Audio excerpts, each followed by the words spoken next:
So I'll start off with Mariam. Is it easier to start a business using no code? Will there be more solopreneurs?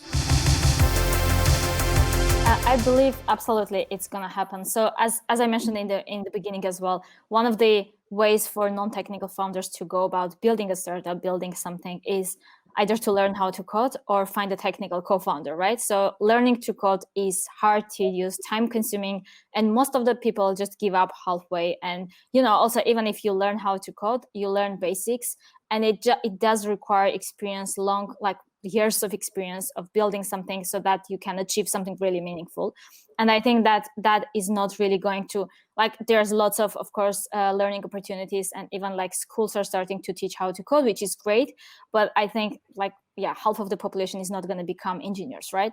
So the other option is finding a co-founder, which is what basically no code is eliminating, especially at the early stages, that especially the modern tools, really also similarly what we are trying to achieve with software is really making the platform as simple, as easy to use, and not really requiring any technical understanding or any technical background of the people. So that just means that most of the modern tools are going to enable anyone without really tech background be able to build anything that they have in mind.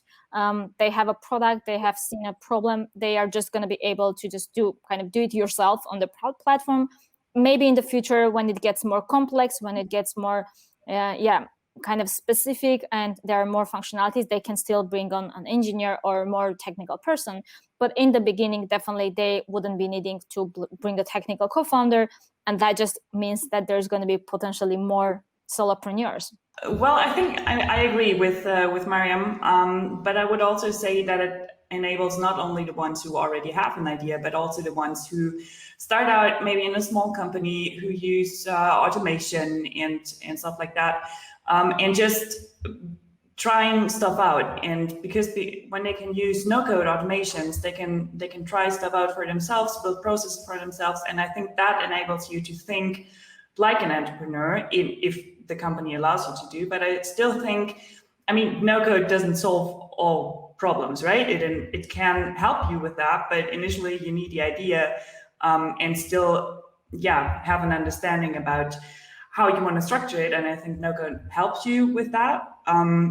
But I still think it's still the tool. So you still need to have the idea, but maybe no code can get you there because it's so easy to play around with it.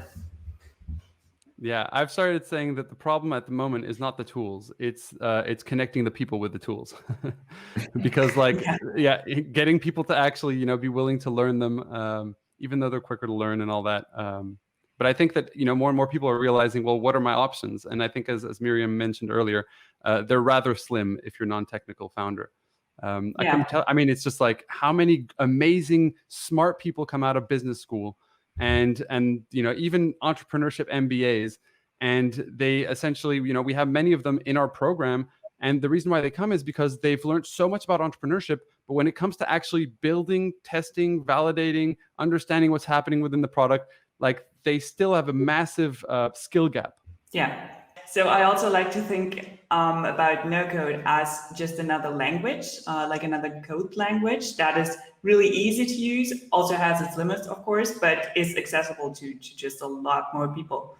I like that metaphor of seeing no code as a language. It opens up also a different, an additional perspective, because I think even if you have an organization that includes technical people and business people and all that, what no code can help is also to bring a language that is spoken on both sides, because the people on the business side can actually utilize such a platform or technology to build the first MVPs or to go to a certain, let's say, threshold.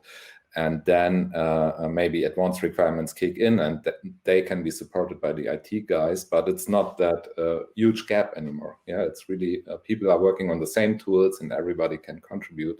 So it basically brings people together.